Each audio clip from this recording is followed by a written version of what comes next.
Welcome to another Minisode for Crossbody of Work. My name is Evan. I am Javier. This week, we look at the Gauntlet match that launched KofiMania. It is the February 12th edition of 2019 SmackDown Live. It's Kofi Kingston in a long-ass Gauntlet match. This is long as hell. Now, before we talk about the Gauntlet match, let's talk about Kofi Kingston. And the Kofi run that comes after, right? Kofi, to this point, incredible mid-card wrestler. Yes. Trusted United States champion, IC champion, one of the best tag performers we've ever seen, a variety of different partners. Had a push to the main event that was ruined by Randall Keith Orton. Stupid. Just messes up one thing, and that brought him right back down the card. Yeah. I also don't think Vince ever saw him at that level because he was skinny. He's very skinny. But then he latches onto the New Day, which I will remind people, started as a babyface. They turned them heel rightly. And as heels, were so good. It's the first time Kofi was heel, and he was incredible. Yeah. Well, Kofi just knew how to play an annoying person very well. He did. He did a very good job. Because they weren't like heels. They were annoying heels. However, I will remind everyone, I don't remember what episode it is, but there was one episode of Raw where New Day essentially runs through the roster and they like drag Dolph Ziggler out from the back and dump him on the stage. And they're like, this is the shit we can do. And I was like, I love New Day. Well, that's a bit much. Good. It should be a bit much. I love New Day. They turned face because they were just too entertaining to not be face after a while. And then they were like money makers for them. They did all the ads. Any partnership deal that they got. Oh, we'll have the New Day do it. I mean, just look at Fastlane this past weekend. The Pizza Hut stuff. Who was it? It was Xavier Woods. It was Xavier Woods, and like up, down, down, and all that good stuff. Kofi gets inserted into this Gauntlet match and the Elimination Chamber. So he's going to be a participant in the Elimination Chamber that happens that weekend. And he was only put in because Mustafa Ali got hurt. Yes. So a member of the New Day would be chosen to replace. And they kind of debate like, oh, is it going to be Woods? Oh, Big E took his ring coat off. It's going to be Kofi Kingston. And that's how we get this Gauntlet match, which this is maybe one of my favorite wrestling memories ever. Were you watching this? Oh yeah. And so you know, for those who don't know, I may be the biggest New Day fan ever. Yeah, it's like their kids, their partners, maybe their parents, and then it's you. New Day is one of the first acts that like I was so invested. Like I was distraught when they got broken up by the draft. Like it was absurd that they got broken up. Yeah. And so Kofi's in this Gauntlet match. I'm like, great. Kofi, and the way I'm thinking about it, Kofi is going to be in the Elimination Chamber. He's going to have some good spots. He's going to, he's going to do something cool with the cage, and that's going to be it. This Gauntlet match is for the last entrant in the Gauntlet, or in the Chamber. And it starts with Daniel Bryan, who is the WWE champion, and he is correction. The new Daniel Bryan. Daniel Bryan, yeah. Versus Kofi. I fucking loved fickle eco warrior Bryan too. It's great. I hope AEW turn him heel. They're not, probably. But I hope they like properly turn him heel and he just goes really weird again. Very weird. So this match, in terms of actual in-ring, is going to last over an hour. I mean, if you throw in the ads, it's like an hour and a half, probably. Well, no, in terms of bell-to-bell wrestling that we see, it's 43 minutes. So so throw in like 20 minutes of ads. Yeah, you're looking at over an hour. It's weird to say, what did you think? Because this is just like a monumental moment. Let's break down by match. So Bryan versus Kofi is an outstanding match. I thought it was the best of the bunch. It's the best match. Well, it's also the one that went the longest, to be fair. Yes. Plus, it has a really fun moment at the beginning where Kofi makes Bryan regroup on the outside and Kofi just straight up Millie rocks in the ring. I love it. Because he's here, he's having a good time at this point. Daniel Bryan keeps doing like surfboard variations, and Kofi is extremely bendy. He's so bendy. I was like, oh my God, how the frick is he doing this? It's very good. Kofi skins the cat at one point, sends Bryan to the outside, hits his like high jump plancha that he does where he just straight up like Fosbury flops over the top rope. It's good. Yes. Yeah, it's a good time. It's really good. Like, to break it down bit by bit would be a lot. Bryan is such an asshole, though.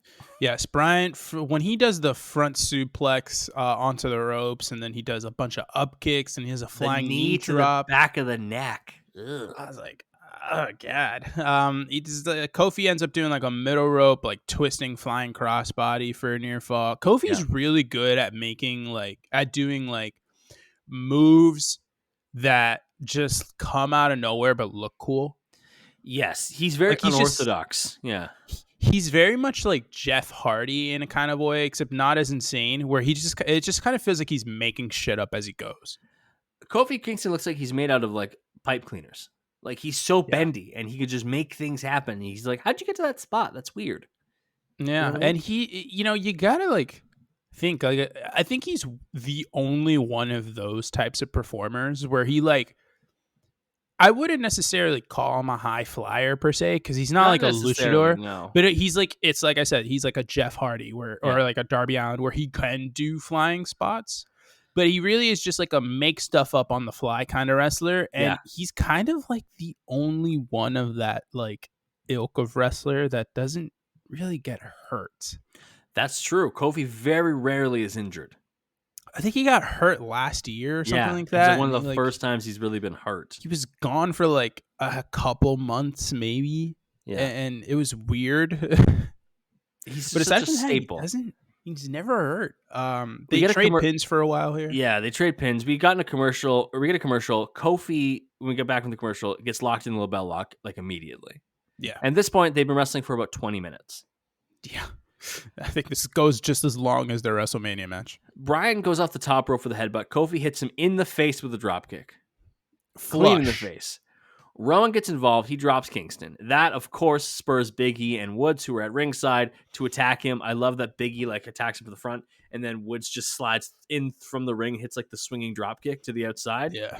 The ref only ganged up on his ass. The ref only see the New Day get involved, so the ref kicks New Day out, which is a travesty. Yeah. How dare you interrupt the power of friendship?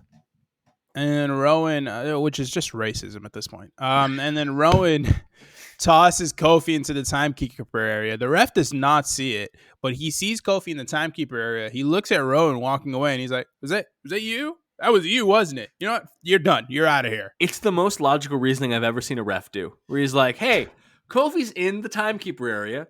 Rowan looks sheepish, which is a pun intended. And I am throwing his ass out because he clearly did it. Jesus Christ. Bryan is clearly setting up for the Busaiku knees. And as he's doing so, he comes charging in. Kofi catches him with Trouble in Paradise. Honestly, one of the coolest looking Trouble in Paradises he's ever hit. I do love, because again, spoilers, you obviously know what happens with Kofi. This is pretty much what the end of their WrestleMania match is. Yeah. And I think that the WrestleMania match is the coolest Trouble in Paradise he's hit, because it comes after like a cool counter exchange, and it makes sense for him to do the spin into the kick. Yeah. But this is pretty much the same spot, and it's so good. Yeah. Bryan comes charging in, and Kofi just fucking kicks the hell out of his face. Kofi pins the WWE champion. That alone, big accomplishment. Bryan was not getting pinned. Huge pop, too. Huge pop. Out comes Jeff Hardy, our next competitor. We get a commercial break. When we get back, Hardy's in control. Like, he's rocking. Yeah. Jeff in this era, he's doing okay. Wasn't great, but he's all right. I'm good. That's my thing with Jeff. I'm good. He was a greatest hits album at this point. When Jeff came back, when was it? It was with his brother, right? That was Matt. The first time we had seen Jeff since 2009 or whatever it was. It wasn't the same. And you could tell, all the years and injuries and, abuse of his body, both in the ring and out of it, have finally caught up with him. Like, he could still kind of go. Yeah. Like, it's not like it is now, where now it's just like, it's just stop. Yeah. But back then, he could still go. It wasn't Jeff Hardy. You know what I mean? No, and, there's something where we're on the outside. Hardy does, a poetry in motion off the steel steps, and it just, doesn't look the same. Nah. But he just doesn't have the same like float. Jeff Hardy used to fucking float in the air. He straight up float. You know, you ready for a weird basketball comp that I also think you'll appreciate? Jeff Hardy used to float like Julius Erving did. Like he had extra time in the air to do shit. Just and be like, yeah, like that's weird. And this isn't to say that Jeff was like the most athletic guy, because as far as like, you know, he had hops and all this stuff, because he really didn't. It's just kind of like he just kept his body still in the air, and it made it like kind of looked like he was doing more. Yeah, we all know that Jeff is way too delayed on the swanton turn. Yeah, he's also a white man, so he can't jump like that. Hardy does the poetry motion, like I said. Swanton attempt, but Kofi dodges. Jeff gets up. He's doing the delete taunt. I forgot that was part. Like he had taken over the delete taunt too, which, Brother Nero. I knew they had to bring in Broken Matt Hardy. Like they had to do broken stuff. It just wasn't the same, man. Come on, man. It just wasn't the same. It obviously wasn't the same, but like it needed to be done. It needed to be done. You're right. They couldn't not do it, right? No, at the beginning he wasn't broken. He got broken eventually. He got woken. I do love their entrance at WrestleMania when they re-debut, because Matt can't decide what he's doing, because he does a little bit of the Jeff, and then he goes and then he does the delete, and then he's like, I don't know what they're letting me do here. So my favorite thing is just the freaking New Day in the goddamn they've got the New Day, like they came on the cereal box, didn't they, that year? No. That's another year.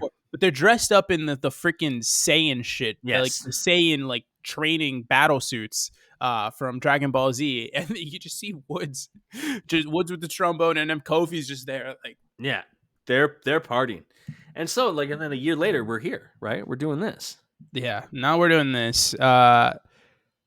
Unfortunately, it doesn't go super long for Jeff. He doesn't get the 20 minutes out of Kofi that Bryan did, because he ends up eating an SOS after a nice little exchange. 1, 2, 3. Jeff Hardy is donezo. I love that he gets to put somebody away with the SOS. Use all the bag of tricks.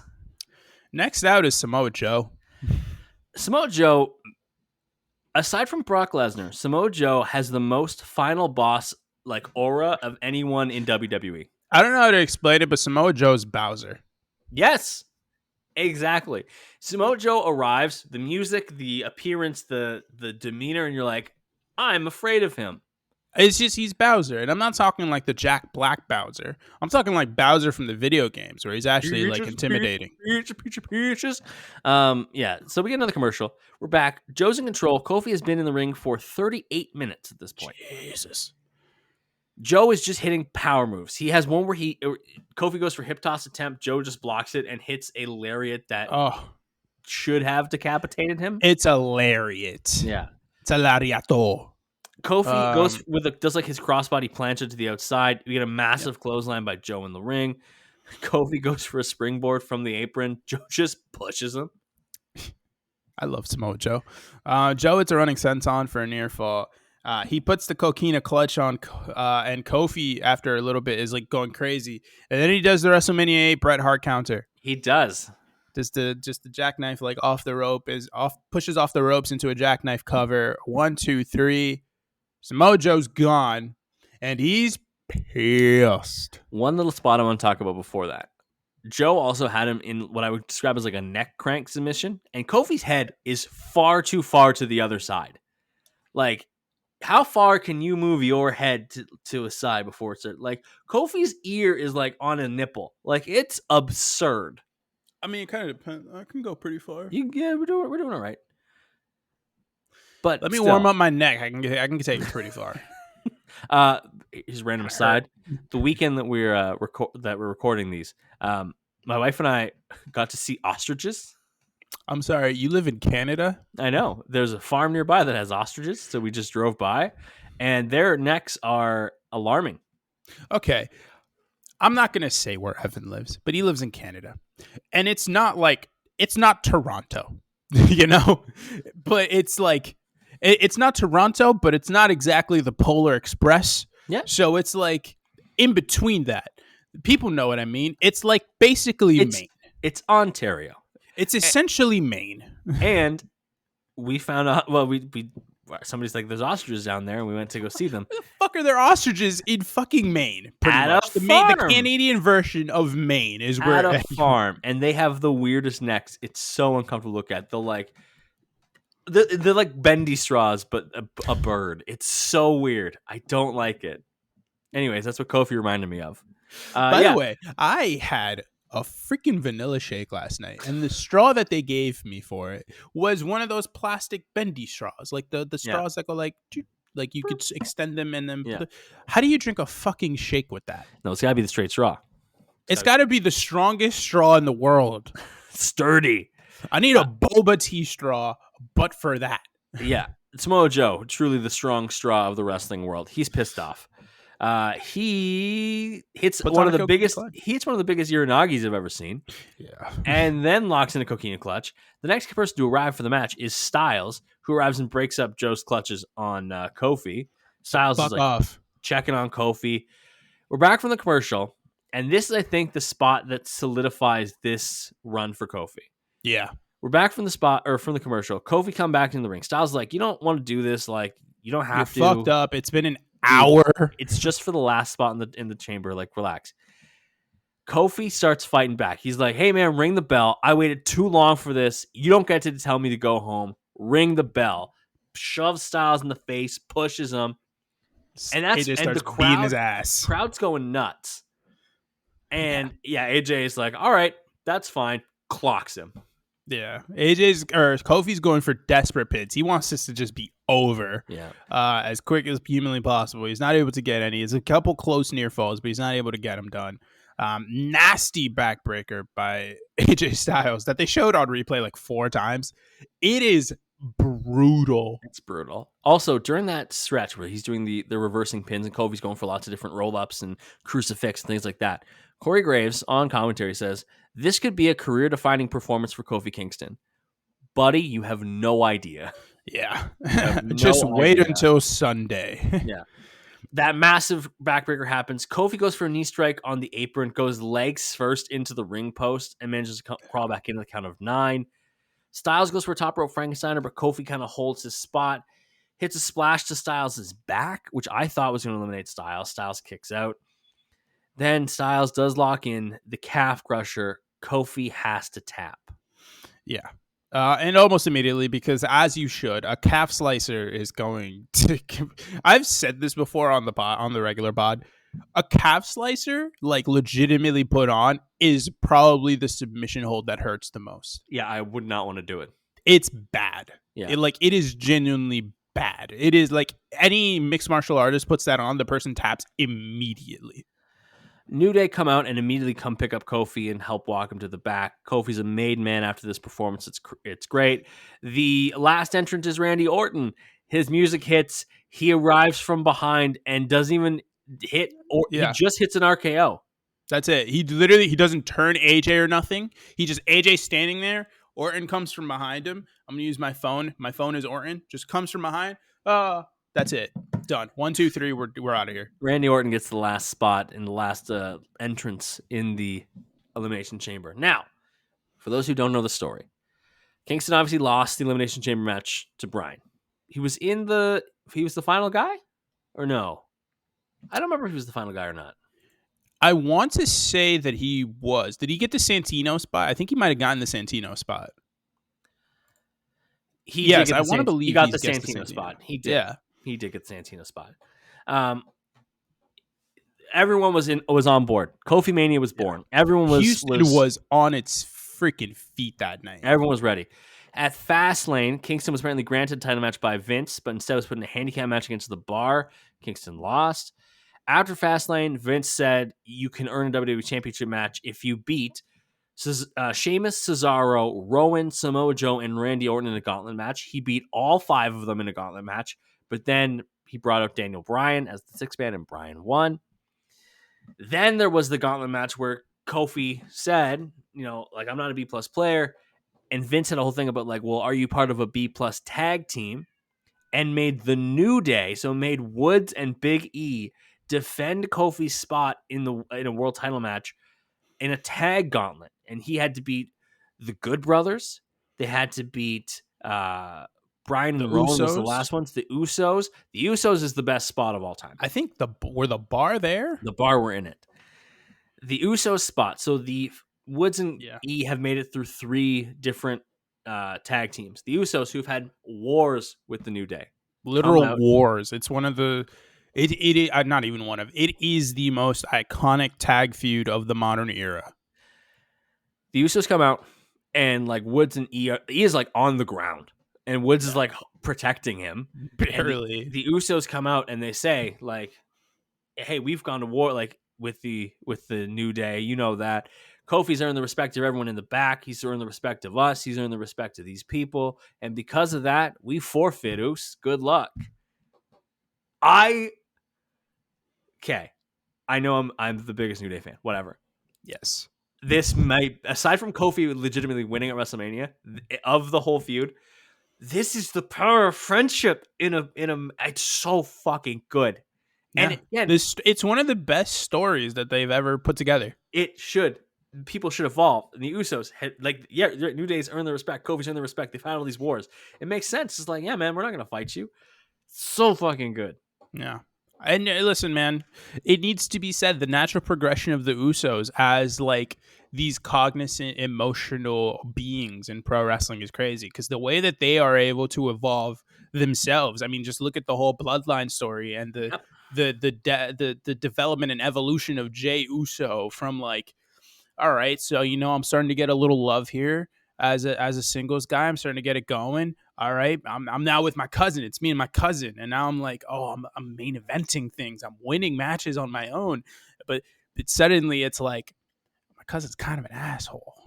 Yeah, and then it's like, oh, I won this title match. Us, me and you, we're gonna go. We've been family our whole lives, and then Roman just beats his ass, and then that becomes a blood feud, and then he just keeps manipulating him, and it's a lot of manipulation, and for the longest time, Jay lashed out in anger at people because he's like, I can't, there's nothing I can do against this guy. So all the internal anger that I have for myself and against him, I'm going to take out on others and all this other stuff, until finally he reached a boiling point and he breaks away. Yeah. And it's like, oh my God, and all this other stuff. It's just, there's a lot of development. There's been a lot of emotional and character development done in the last handful of years within WWE, and it needs to be recognized. And the Kofi story is a big, example of that, and how the development of this guy who's a tag wrestler and has these friends is just so beloved by everyone in the back, and how that sort of vaulted him along, obviously with his own performance, to not only just like the main event level, but to literally being the WWE champion.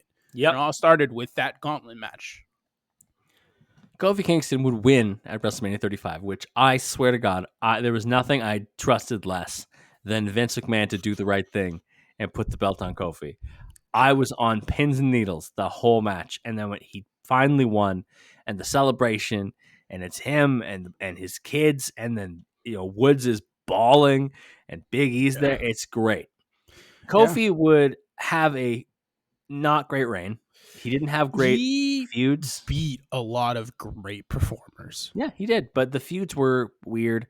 Kofi was the first ever African-born WWE champion. He was the 20th Grand Slam champion and the 30th Triple Crown winner, and he would lose in devastating fashion on the debut of SmackDown on Fox to Brock Lesnar in 4 fucking seconds. Yeah, it's not okay. He deserved a better exit. My thing with Kofi, I just hope Kofi gets one more main event match. Yeah, just give him. I just hope. I don't want him to win the title again. I don't think it's ever going to be possible for Kofi Kingston to ever be an established main event superstar again. I just hope he gets one more title match. Just give him one more pay-per-view match. It doesn't even have to be for the 2 belts. Give him a match against not Seth, but fuck it. Gunther's gonna win that title at some point. Give me Kofi against Gunther at the main event of like freaking Payback or something. Give me Woods as WWE champion, you fucking cowards. Yeah, we're never getting that one, brother. We're never getting that one. Listen, and I don't even think he cares if he gets it. I think Woods got his King of the Ring win. He's all set. No, No, I need all 3 members of the New Day to be WWE champion now. I need it. How about IC champion? Get him the IC title. Let him beat Gunther. Nope. Listen, winning the IC title off of Gunther is the equivalent of being the world champion. But it's not the world champion. Woods is going to be the world champion. I'm willing it into existence. All right. This was a really fun match to go back and watch. This era SmackDown's not bad. It's not bad. It's good. It's a good time. It's not 2016, 2017 peak SmackDown, but it's pretty good still. Yeah, I really enjoyed it. I mean, look, Bryan Danielson during that run was incredible. Bryan Danielson has always been incredible. So it's like, and Kofi played his part to perfection. It's great. We got to see a whole different side of that, him and his character. He was no longer the jovial pancake throwing guy. He was really just this emotional, serious, like, I freaking have busted my ass for over a decade to get here. I'm going to Don't get me wrong. He still throws pancakes. Yeah, but now he's like, now he can, he's been to the top of the mountain. So now it's like once you become a billionaire, what are you going to do? Yeah. True. You're not going to if I become a billionaire, I don't go flying F about getting the second billion. I'm done. That's true. You win capitalism. All right. Thanks for joining us as we did another mini-sode looking at this Gauntlet match. If you have a match you want us to break down specifically, leave it in the comments below so we can cover it. Also, be sure to hit subscribe, hit like on the video. Helps us tremendously as we're on the road to 100. You see whatever the subscriber number is down there. You'll be able to say, hey, I was number 93 or whatever the fuck is down there. Go do that. Go do that right now. Also, buy the merch. Buy the merch. Fullpressshop.com. Cop the merch. Support the boys. Follow us on Twitter and Instagram at Crossbody of Work. Follow Javier wherever he tells you. At JMello Sports. Again, I'm going to make a sign. Just get a sign. Follow me at It's Evan Gomes, ITSEVANGOMES. But of course, follow us and listen to our podcast wherever you get podcasts every week. You also find it here on YouTube every Saturday. Crossbody of Work podcast. We'll be back soon with another mini-sode. We'll talk to you then. Bye.